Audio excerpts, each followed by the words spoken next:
The views and opinions of the guest do not necessarily reflect the views and opinions of BODS Mayhem Radio Network, its staff, affiliates, or sponsors. Parental discretion is advised. Welcome to BODS Mayhem Radio Network. Hey, this is Joe Perry. And Ryan Honish. Jonathan Kirk. And this is Alec Conti. And we're in the band Swimming with Bears, and you are listening to BODS Mayhem Hour. Welcome to BODS Mayhem Hour.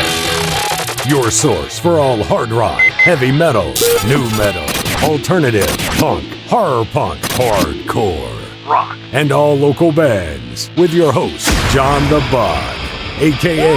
the Bodfather. Hey, this is Joe Perry. And Ryan Honish. Jonathan Kirk. And this is Alec Conti. And we're in the band Swimming with Bears, and you are listening to BODS Mayhem Hour. All right, guys, thank you so much. Let's jump right into it. Get bodied, son. All right, so jumping right into it. Ladies and gentlemen, thank you guys for listening to BODS Mayhem Hour. My name is Kirkland Keene from MetalNexus.net, filling in for John the Bod, a.k.a. the Bodfather. Get bodied. I'm in Louisville, Kentucky, joined by probably my favorite group of the day so far. We're out here at Bourbon Beyond Music Festival. Ladies and gentlemen, Swimming with Bears. All right, so I'm just gonna jump right into it. You guys got a wet one outside today. Obviously, We always love the wet ones. Always. You guys had to be the early bird too. Yeah. Which, I mean, you guys had a great crowd, though. It was a great Even crowd. to be the early bird. I was watching you guys up there. You know, I saw phones up. I saw people jumping and dancing around. And They were you guys singing along. That's They never always even nice. seen us before. That's always nice. I mean, like, that's about all you can ask for, especially, like, you know, French Girls just came out. You know, I was looking around, and I would see people singing along to it, and I'm like, dude, this is awesome. Yeah, it was great. It was great. And this is the second year of this festival too, so we're picking up right back where we left off, and you guys had an amazing start to the day, so bravo for that. Glad we could be a part of it. Let's talk about your hometown for a second, Austin, Texas. So let's see what influences from the city itself brought themselves into the sound of Swimming with Bears. Did you guys have anything particular that influenced your sound from the city itself, or maybe it was an artist from the city before you guys that you drew influence from there? I don't know if there was an artist. There wasn't an artist in particular, but I think that it's really similar to Louisville. Like, Really? There's like a very laid back, calm, collected, cool vibe. In Austin has a really vibrant music scene. Yeah, and I feel like the same thing's kind of happening here too. Like, Yeah. as far as the mannerisms go, and then we got just as nice. Yeah, we got there, and we just everything was about fun and I think though, with the music scene thing, our band's based in Austin and everything, and it's the band's hometown, but we're all from different towns and around Texas. So Texas being as big as it is, like me and Alec, we're from Houston. Ryan's from a small town, Stockdale, and John's from Corpus Christi. So you have a beach sound mixing in with inner city sound where you get more hip hop, more rock or anything. And you have someone having classic rock out in the country. So it was a very good mix coming to Austin. And I think Austin has I feel like when I first thought of Austin, being from Houston, I thought first thought of Austin when we were moving there and everything. I was always like, man, it's more of like an MGMT type town, kind of, that kind of feel. And our sound is something that's not something that Austin, when we first started playing there, was I don't think when they first heard us, they were probably like, oh my gosh, what is that? And it's always a satisfying feel to feel when you surprise somebody when you play a show, surprise them in a good way. But Austin, I think we're leaving more of an impression on Austin than Austin's leaving on us. And not that there's not even great artists there, great artists there. Gary Clark Jr. We're playing with Shaky Graves here on October 10th. We're going to open up for him, and it's just a lot of good talent there. But I think with the talent there, we knew the talent there, but it wasn't anything that was really influencing us. It was more of the stuff we grew up with that was influencing us. Yeah. Right. Now you're up here in Louisville, and you had a spectacular crowd today. Yeah. That was awesome. So does Stockdale, does it still have that more of like a vibrant music scene, even though it's more of like a smaller? No, I mean it's a pretty small town. It's like 1,400 people, and yet same background. Yeah. So, but it is cool because they have like the Jubilee, which brings in Texas country bands like Randy Rogers. Cody Canada played there, Wade Bowen. So when I was in high school, we would go to these dances in like Kosciuszko, Texas, little Polish town, and we'd two-step and listen to these Texas country bands. So, great city. Great city. Moving on, just talking about on tour with Panic at the Disco and Weezer. That must have been a really big step for you guys. Oh yeah, it was. Were you received well by their crowds? Yes. Here's I'm gonna say here's the God's honest truth, and I love God. Someone came up to us with a Panic at the Disco shirt and then a Weezer shirt, and they're like, "Hey, can you sign this?" Like, dude, it's not even our band shirt. Oh wow.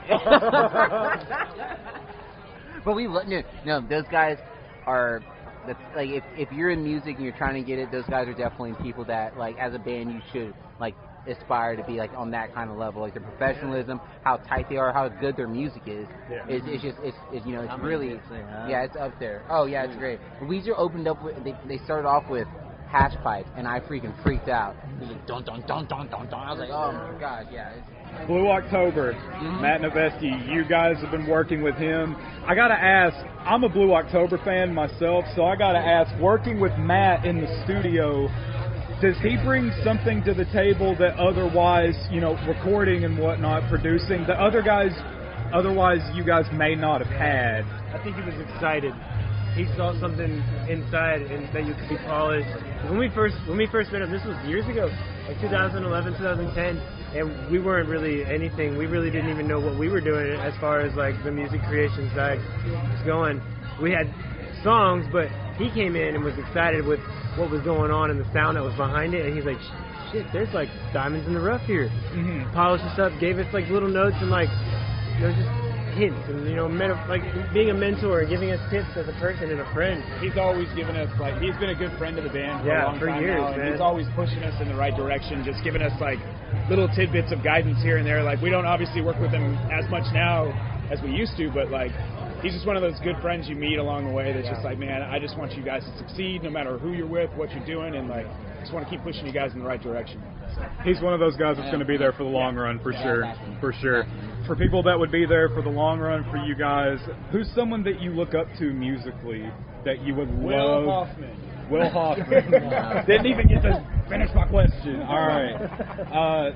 That you would just love to personally learn something from. Sting. Yeah, he's playing tomorrow. Yeah. Because being a bass player and the lead singer, like it's just that's the epitome you want to hit for.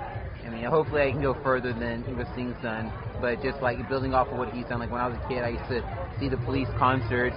My dad would show me the Police albums and everything, and so it's just awesome to see.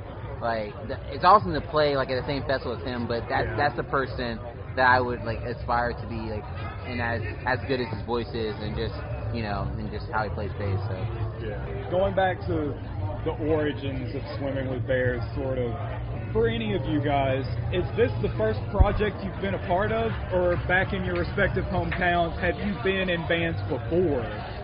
Well, we had another band that was more like I don't even know how to describe it. It was the same guys you see here. We just had another singer, and we called ourselves something different, and we had a different direction because we didn't know our direction. It's more like pop punk. Yeah, and then all of a sudden we heard Joe singing. We didn't know he could sing. Holding out for 2 years. Yeah, and then eventually we were just sitting in the garage having a good time, drinking some beers, and all of a sudden Joe starts singing this like angel voice, and we were like, wait a minute, man, wait a minute, we've been doing something wrong. Bass players like being in the back. They're like, hey, man. He just starts singing these beautiful melodies, and he's slapping the bass, and you're like, out of nowhere too. We're right? Like, what are we doing? This was all when it was just project stage. I don't think any of us have ever had like a band where you really do it. Just jamming in a living room. Yeah, I think we've all been jamming in a garage, jamming in a living room. Even when we started, that's what we were just doing, jamming and playing in a garage in a living room. Suggestions to anybody out there: if you're, I know like a big thing in the music industry, and especially like, you know, seeing this in Austin, a lot of people play with, you know, they play with multiple bands and everything. Now, if you guys do one band, all the eggs in one basket. Yeah. That's in any, that's, you say any band, like, you know, that, but that's my opinion. Yeah. Right. What's the biggest thing that you guys have learned so far from your very first shows up until now, playing these big festival crowds? You know, as I said, even as the early bird, you guys had a great draw today. What's the biggest thing that you guys have learned so far from starting out your very first shows up until right now? You can always get better. You can always get better. Yeah. I mean, I think when we first got with our manager, he made us read this book called Outliers. Yeah, Outliers by Malcolm Gladwell, and they talk about, man, that saxophone's just blasting right now. No, they talk, guys, but Outliers, the book, it's about, you know, achieving 10,000 hours, and they plug in like a couple of examples like the Beatles, Bill Gates and stuff like that. But it's really just putting in practice. This is what the book's trying to get into. You have to practice your craft in order to become an expert at it. So if you're in a band and you're playing, you know, 2 days out of the whole week, out of 7 days, are you really going to become on that level as, you know, one of the legendary bands like Led Zeppelin or AC/DC? Probably not, because those guys put in the time required in order to make their craft, you know. Absolutely. And it's never really quite like rehearsal. Rehearsal is comfortable, but when you get out and it's raining and you have 30 minutes and there's 5,000 people, but then you have to act like, oh, I know all my parts, I'm singing, I have to interact with the crowd. Like, it's them. I shouldn't be thinking about what I'm doing. I have to get these guys involved and the whole show, you know? Is it stuff like that that just makes you draw a blank sometimes? Oh, yeah. It doesn't. Definitely write the set list down. Yeah. No matter how much you say, I already memorized the set list. Wait, what song next? You'll be on stage like, is that song next? Well, it's funny because like the first song, and I think like every band will understand this, but like the first song has to be a song that it's a good song, but it also can warm up the band. Like, because regardless if you're in the back warming up and doing acoustic warm-ups or anything, once you get on the stage and the energy hits you, it's like, oh, okay. But we love it, and you know, it's good. Great time. It's been a great time. Great times out here. Very good. Wrapping it up, I saw you guys. You have a couple upcoming shows in Nashville. Have you guys played in the big music city yet? Yeah. How's it treated you so far? Oh, they love us, man. We're locking it down. Right. Yeah. We got our music being played on 100 FM, Lightning FM. I swear the dopest radio station there is in Nashville. I swear I pulled up here. We got here today, and we were walking through the festival grounds, and it was before your guys' set. They were playing French Girls on the PA, and I was like, that's awesome. That song is on the little promo video that they play like every minute and a half.